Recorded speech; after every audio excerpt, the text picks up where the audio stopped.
viajaremos en el tiempo para descubrir cómo se organizó uno de los imperios más influyentes de la historia, el Estado romano. Desde sus humildes orígenes hasta la grandeza del imperio, veremos cómo funcionaba su política, su sociedad y sus instituciones. En los primeros tiempos, Roma fue una monarquía.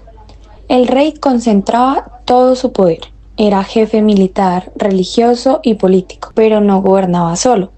Lo asesoraba el Senado, formado por los ancianos de las familias más influyentes, y existían también las asambleas, donde el pueblo podía opinar en ciertos asuntos. Aunque la autoridad del rey era muy fuerte, ya en esta etapa se empezaron a marcar ciertos roles entre los gobernantes, aristocracia y pueblo, lo que más adelante daría paso a un sistema un poco más participativo. Ahora hablaremos de la organización social y militar en Roma. Tenemos que tener en cuenta que la sociedad romana ya de por sí se encontraba jerarquizada y cambiaba con el tiempo, pero en general distinguíamos 4 tipos de ciudadanos, que en primer lugar encontrábamos a los patricios, que eran los descendientes de familias fundadoras, los cuales poseían privilegios políticos, religiosos y económicos. Por debajo de ellos encontrábamos a los plebeyos, que la mayoría de la población al inicio no tenían derechos políticos, pero ya luego obtuvieron acceso a lo que serían las magistraturas, senados y sacerdotes. Ya por debajo de los plebeyos encontramos los clientes, los cuales eran los hombres fieles que dependían de un patrón patricio para la protección y recursos de ellos mismos, y ya en el último eslabón encontrábamos los esclavos, que eran aquellos que no poseían derechos y que eran prisioneros de guerra nacidos en esclavitud. Un dato curioso es que Roma dependía de los esclavos, ya que en gran parte sostenían la economía romana. En cuanto a lo militar, los romanos crearon un ejército disciplinado y estratégico, lo cuales conocemos como las legiones. Las legiones eran el núcleo del ejército, cada uno con unos 5.000 a 6.000 legionarios ciudadanos, en donde cada ciudadano debía servir como soldado. Esta organización fue clave para la expansión de Roma, pues su ejército no era solo fuerte, sino también leal y organizado. Después pasó el tiempo, y a medida que pasaba, el pueblo exigía más participación. Surgieron las asambleas populares. Eran espacios donde los ciudadanos votaban leyes, elegían magistrados y tomaban decisiones importantes. Era una plaza popular donde las decisiones y las participaciones eran escuchadas. Las más destacadas fueron la comitia centuriata, organizada por riqueza y por poder militar, y la comitia tributa, organizada por tribus sectorizadas. Gracias a ellas, la voz del pueblo comenzó a tener más peso en la política romana, y además pudo obtener una participación más centrificada hacia los pueblos.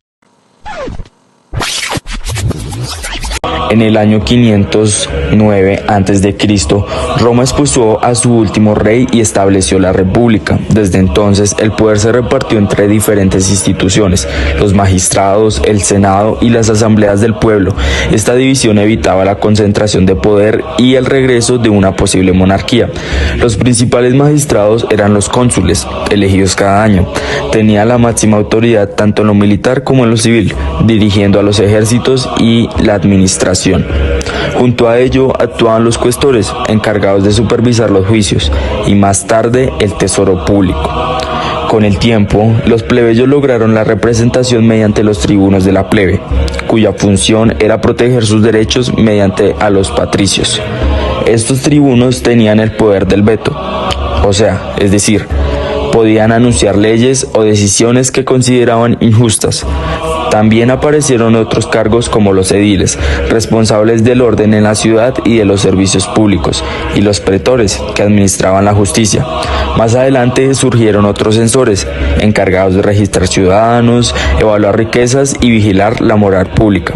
De esta manera, Roma fue consolidado un sistema político equilibrado, en el cual el pueblo participaba activamente y las instituciones se controlaban entre sí, sentando las bases del derecho y la organización política occidental. El Senado fue la institución más duradera de Roma. En un inicio solo asesoraba al rey, pero bajo la República se convirtió en el verdadero centro del poder. Estaba integrado por alrededor de unos 300 senadores, en su mayoría patricios, aunque con el tiempo se incorporaron plebeyos notables. El Senado controlaba la política exterior, decidía sobre la paz y la guerra, y tenía una gran influencia en la administración interna. Aunque oficialmente no legislaba, sus decisiones eran respetadas como si en realidad lo hiciera. Las etapas de la República y el Imperio. La historia de Roma se divide en 3 grandes fases: la monarquía, monarquía desde su fundación en 753 a.C.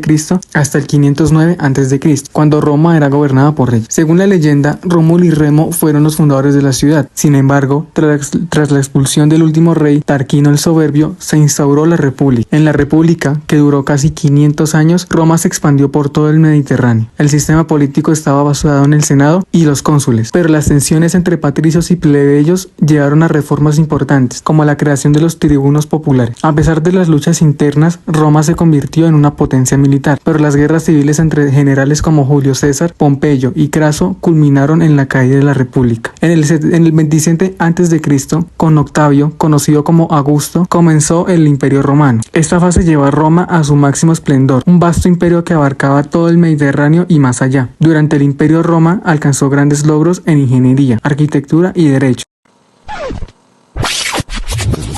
El Estado romano fue mucho más que una forma de gobierno, fue un laboratorio político donde nacieron instituciones que aún hoy inspiran a nuestras democracias. Desde sus reyes, pasados por la República hasta el esplendor del imperio, Roma dejó una huella imborrable a la historia universal.